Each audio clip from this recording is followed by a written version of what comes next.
Today, I wanted to do a little something different. It's not going to be a review, it's not going to be a bizarro video like I've put out a couple times.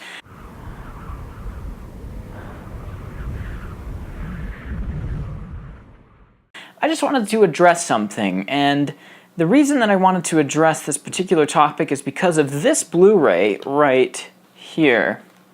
The Mad Max Black and Chrome edition with the theatrical edition included. So this is a Blu-ray with both the theatrical edition of Mad Max and a black and white edition that they called the Black and Chrome edition. And there's two different editions of the film in this Blu-ray right here. And it made me think of movies like Drag Me to Hell that also have two different movies in this case. There is the unrated edition and the regular edition. We've also seen it in really crappy movies like the Taken trilogy, the Taken 3 specifically, where it has the theatrical version that's PG-13 and then an unrated cut. And the reason that this is happening is because of studios. Because studios get afraid of having an R-rated cut of the movie. Studios want to make the most amount of money possible, and to do that, they have to have a PG-13 rating or under, because that attracts the most audience members, obviously. And so more and more, we are getting two cuts of the same movie on one Blu-ray for the same price. To be fair, they're the same price for one Blu-ray and to get two versions of the movie that the director wanted to make and the movie that the studio forced him to make. And this is happening more and more often with movies. Like I said earlier, with Batman vs. Superman, for example. The studio cut out 30 minutes of that movie and then released it to be PG-13. And then when it came out on Blu-ray, it had a Ultimate Edition, which was the 3-hour cut that Zack Snyder wanted to originally make. We call it the Ultimate Cut because it really, to me, it's it's a deeper dive into that world, and I think it really, there's storylines in there that get fleshed out by the longer version. Was it necessarily a better movie? Nah, not really. The Ultimate Edition of Batman vs. Superman was still not a great movie because it was fundamentally flawed. But we have movies like this, like Drag Me to Hell, that are legitimately good movies. And then you get the director's unrated cut, and it's a little bit better. It's a little bit better because it's still his movie, but there's the added things in that he wanted to put in.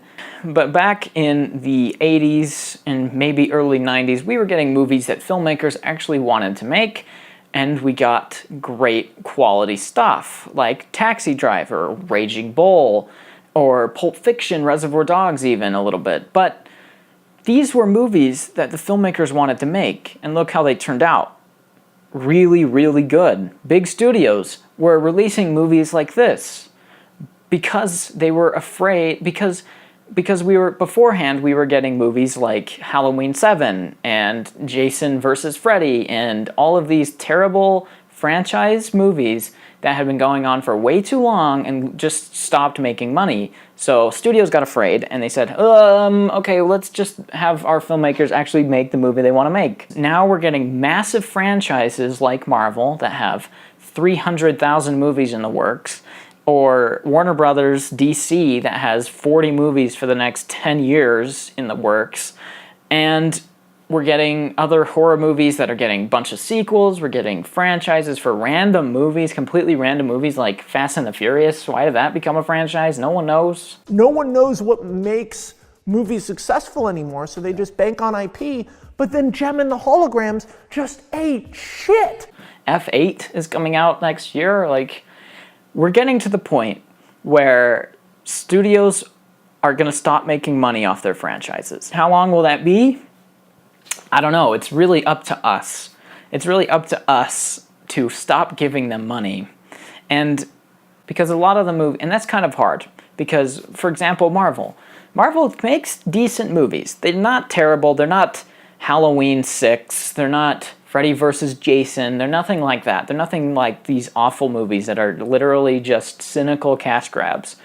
But we're getting to the point where we're getting franchise fatigue, and it's starting to become more and more apparent as each movie keeps coming out and everyone's like, why can't we get original stuff? And the answer to the question that everyone is asking is that we need to stop giving these movies money.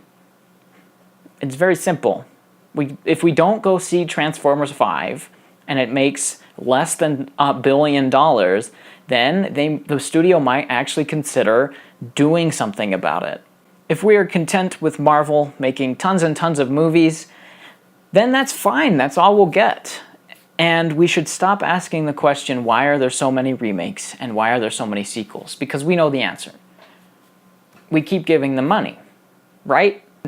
Going back to what I was originally talking about with movies like Drag Me to Hell that have two versions of the same movie.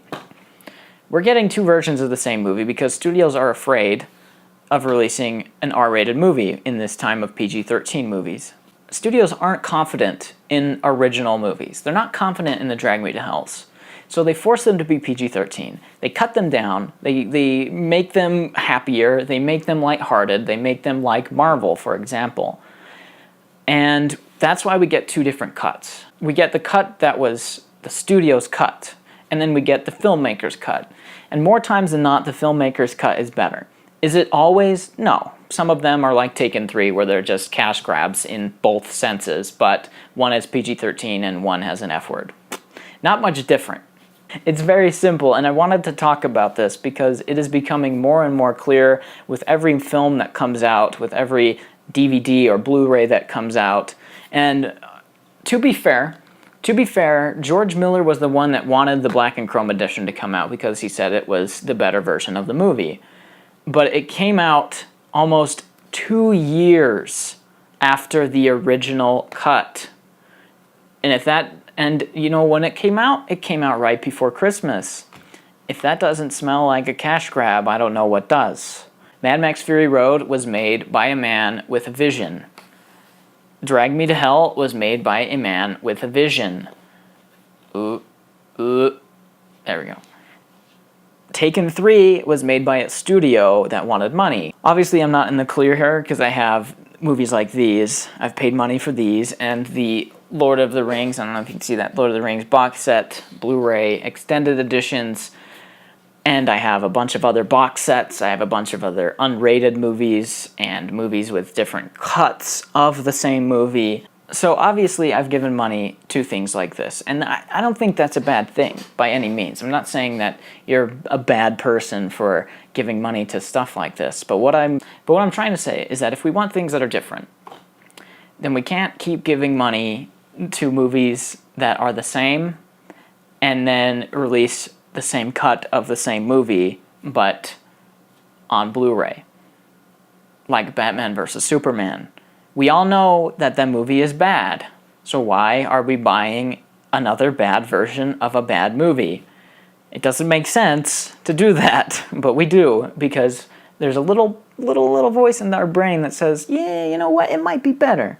And then we buy it, and it just validates the studio to do it again. I think we need to stop pondering the question of why we keep getting remakes and sequels. We know the answer. Until we actually start doing something about it, I don't think we have any ground to say that we want something different until we prove it with our wallets. So to conclude, I know I got off on a little bit of a rant there, but to wrap everything up here, I want to just say that film is great. Film is a wonderful medium, much like almost everything in the entertainment business right now, because whether you like what the big studios are making or not, there's always something for everyone. Whether you are like me and like to go out of your way to find unique original pieces of cinema, you can do that. There's plenty of movies out that came out this year, in fact, that are wonderful little small movies that are completely unique and original and made by talented people and filmmakers. And then there are big studio movies that are unique and original and made by talented filmmakers. So it doesn't exactly matter what you like in genres. There is something for you. It doesn't matter if you like indie or big budget, because there's always something for everyone. And that's what's great about the world we live in today. Yes, a lot of the big studio movies are cash-ins, and a lot of the stuff that they do are blatant, cynical cash-ins. But there's a lot of independent movies that do the same thing. A lot of independent movies just kind of churn movies out to make money. So I would say support film. Support whatever entertainment you're into. Support it if you like it. And show studios, independent or not, that you want better when quality starts dipping with your wallet. Show them that when quality goes down, when they stop caring and when they get lazy or cynical, stop paying for it, and we'll see a difference. Anyway, thanks for watching. I hope you enjoyed, and I'll see you in the next video. Bye-bye.